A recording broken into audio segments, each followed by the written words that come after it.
This land is your land. This land is my land. From California, well, to the New York Island. From the Redwood Forest. Well, Jeanette, thank you so much. I really appreciate you giving us some type of insight on the justice. Would I call it the justice system? Yes. The justice system. And I want to be correct on that. But I wanted to introduce you to Chicago and let them see someone who actually works in that environment that does care. So you know that Jeanette Kyles, she actually cares. Yes. Okay, so thanks for being on my show. Let's say goodbye to everybody, Jeanette. Okay. Now we're going on to your psychiatric thing. That's the main thing. You know, what I'm doing is I have to get, because I've been off work for so long, I told you I have to retake my state board test for my nursing. But I also am doing in-services on things like what you're talking about, because I taught different types of nursing, interventions, just in-services on everything. So I'm trying to get certified in all these. It's about 200 of them that I have to do. And I'm about at like 60 or 70 right now. And it's like, you know how you have to have an in-service on something, and then you have to have an in-service. I want to be that person. Come in and do the in-services on everything. Mood, behavior changes, work, even people that you work with. You know, there's a problem. Sometimes they're alcoholics, sometimes they're moody. Well, you know, they think we're superhuman, and, you know, we're not human at all. Right, you know. And that you can continue to be exposed to these events every day, all day, and you be okay. But that's why I said I'm and sometimes creating an intervention for first responders, meaning nurses, doctors, EMTs, officers, the ones outside, the ones inside, firefighters, because it's stressful. It is. Yeah, it's very and especially stressful for the ones out on the streets, because it's like you respond to one event, and it's not like you go home after that. Right. You got another call you have to go through, and you still haven't processed. Well, see, I've worked in ICU, emergency. I've worked in everything as far as being a nurse, and it's just constantly whatever you do. Even when I was doing teaching, I still had to be there and with my ambu bag, or you know, it's just crazy. So. Nursing is stressful, but for me, that's what I like. It is therapeutic for some people, and helping different stressors are positive stressors. Yeah. So it is different for different people. That's why I said each individual is different. I know that me keeping busy and me helping people, that's a stress reliever for me. However, you know, other people, when they get off, you don't want to be bothered with anything else. Me, I have to keep busy and continue to help people. If I slow down, my wheels turn too much. So let's start off with what we just got through saying. I'm gonna put that in there somewhere, because I don't want to waste anything, because that was a good conversation. So, welcome to Markie's World. I'm your host, Markie Shinn, and my guest today is Jeanette Kyles. Jeanette is we already know Jeanette from before. Jeanette was with us talking about her job as a lieutenant for the Department of Corrections. And we met her, we like her. She's one of the people who actually cares. But Jeanette also is in school right now for her PhD. And that's what we're going to talk about about with Jeanette right now. And Jeanette, thank you so much for being with us one more time. Thank you again. So, what are you going to school for? You have your PhD now, right? obtaining you're my getting it. PhD in community psychology right now, but I have my master's in mental health counseling. I'm proud of you. Thank you. I am so proud of Thank you. you. Because It's a journey. as we talked before, that is what I have been doing for decades, mentally ill substance abusers. Yes. And I've worked with methadone, I've worked with daycare program, I've worked with just everything, anything that you could think of doing in just everything, counseling, everything. It's something. It's rewarding. It is.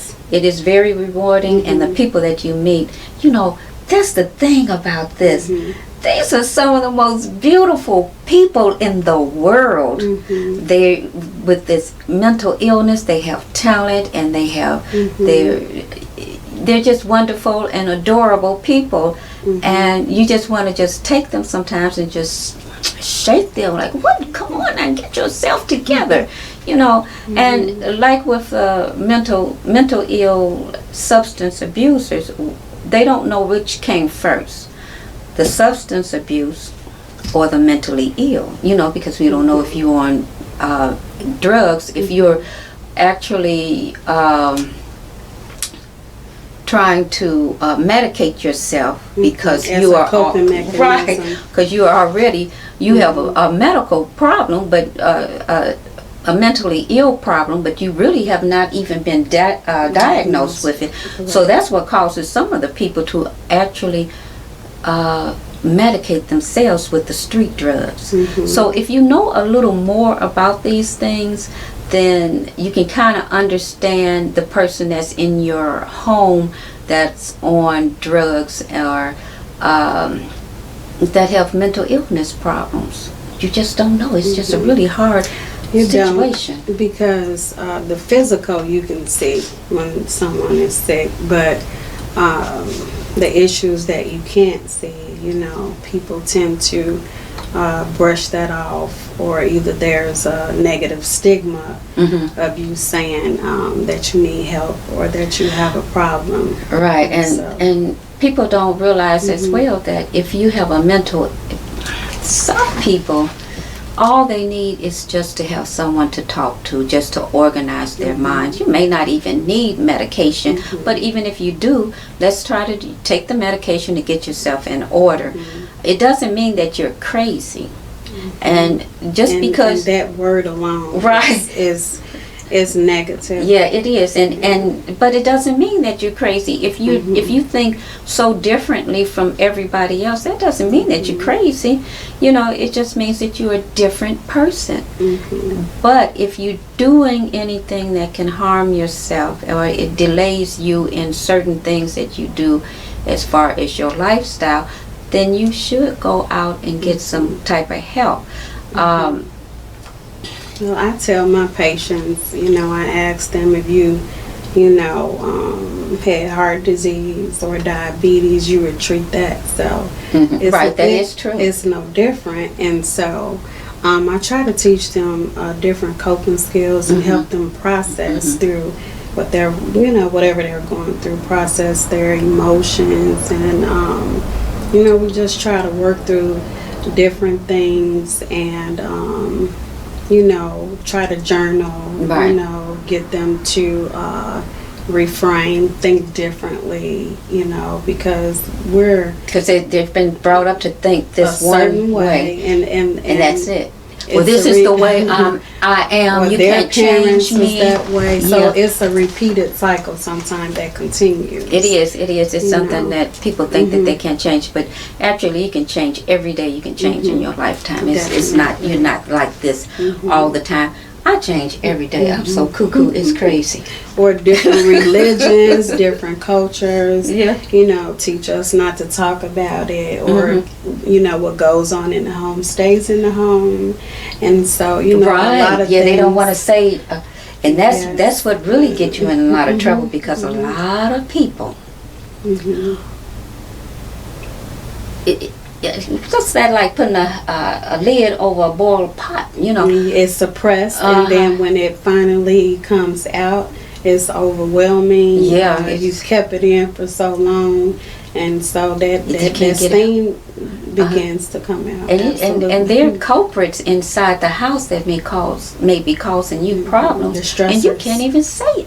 It's stressors or abusers, and you can't even say anything, or because you don't want to bring this out. You don't, nobody wants to say that this is what's going on in our houses, or my mom. I've heard things where women or young girls had gotten raped by boyfriends, their boyfriends, and the mother didn't believe them. So sometimes they're like, well, maybe sometimes they're in denial, or it's just too much for them to process and deal with, and then sometimes we don't even know how to identify what our stressors are. So that's when you can come and you can get the help to learn how to identify, the different triggers that may be suppressed. And to learn the tools on how to, once you identify, and how to work with that, so that you can help yourself in situations. Because I know that people will come out of the drug rehab, and they would do well until maybe they lose a job, lose their home, lose their girlfriend, mother dies, and then that's when things start falling apart, because they don't know how to they don't know how to react, they don't know what to do, they don't have the tools to get over these situations, and next thing you know, they're back on drugs. So you have to teach them the coping skills, and talk to them about having choices, making the right decision, and we call it motivational interviewing, where you can also teach them, not tell them, but have them to recognize the good qualities that they have inside, self-actualization. And so when they're able, to do that, they start, feeling better and good about themselves, and it really makes a difference. And I know that would be a good feeling too, to feel better about yourself. So those are probably new feelings they've never even felt before. Yeah. What made you decide, when did you decide to get into mental health? I just, working in my full-time position, a lot of friends just dealing with the depression of the job, or hearing about, officers committing suicide. Right, I heard about that.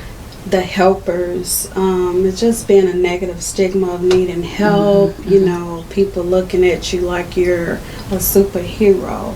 Right. And so I wanted to help. I wanted to make a difference, and just let them know that it's okay, to ask for help. We're human. Right. And so I'm actually in the process now of creating a crisis intervention for first responders in my program. So hopefully this will help advocate for first responders, and also I can educate with the information. So it gives the medical people a place to go to where Absolutely. Like a person like me get up on edge. Oh my God! And it'd be okay, because it is. Yeah, that is that. I mean, that is really great. When so you'll be trying to incorporate that into the Department of Corrections, if they would allow, you would at least try, huh? Them doing research at this time, you always have to, have approval and things of that nature. But I would like for it to be utilized for, all first responders, Yeah, that, within different departments, firefighters, police officers, EMTs. Yeah, because I can imagine. Nurses, doctors. I can imagine, because the things that vicarious trauma.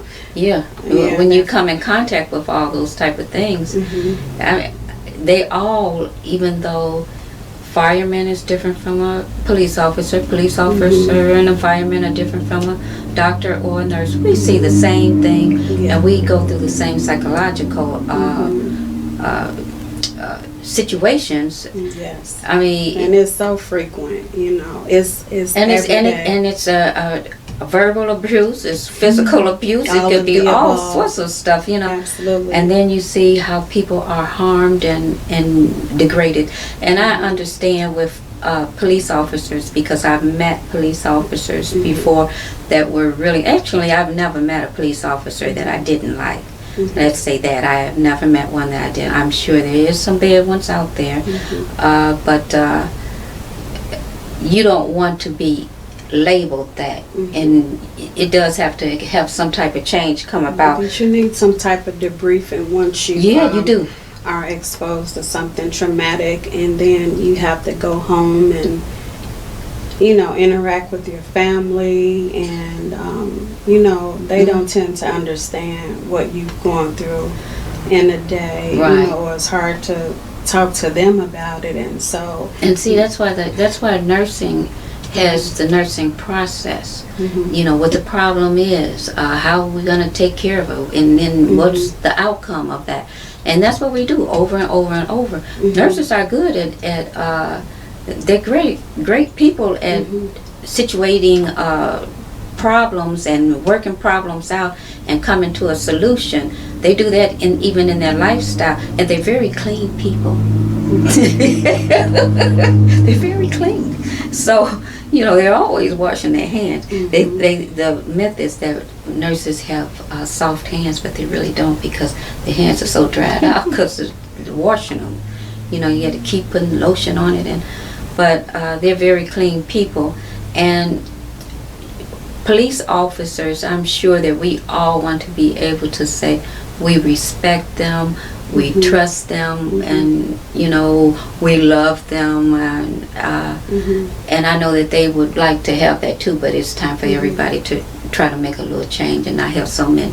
And what the thing is, like you saying, everything is so boggled up that sometimes you can see people that they're already on attitude, and you could feel that.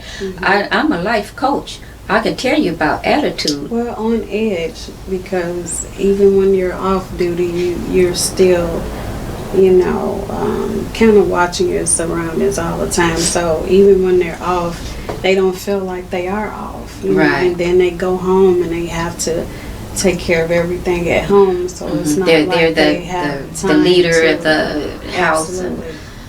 Yeah, it has to be, and everybody Takes a needs toll. to kind of understand. If everybody kind of understood each other, but sometimes I have met some police officers with just beautiful personalities and beautiful smiles, and so helpful and so just wonderful people. I'm like, well, where are these guys that they're talking about? And then you kind of wonder, like, could he be one of them?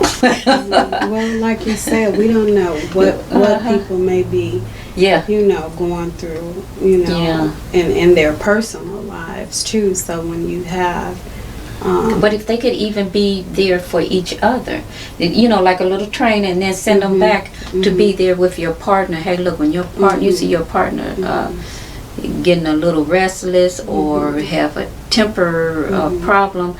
Maybe you say, look, hey. But sometimes people don't know what those signs and symptoms look like. So again, we have to educate. Yeah.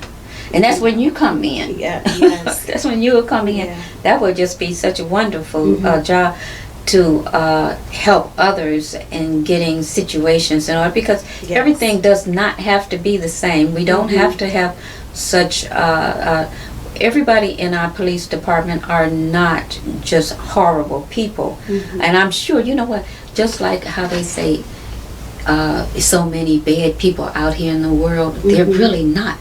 And I kind of think that it may be the same way with the police officers or anybody else. Most people, if I lose something, people return it to me. I mean, it's so much good that can come out of a person. It's crazy. But it's just the bad ones that we hear the most about. just the bad ones. So, when you said that you decided when you were working on this job to get into something like that? Yes, I did. All right. And how is your mother doing? Oh, she's doing wonderful. She's doing wonderful. Oh. She kind of attributed. This land is your land. This land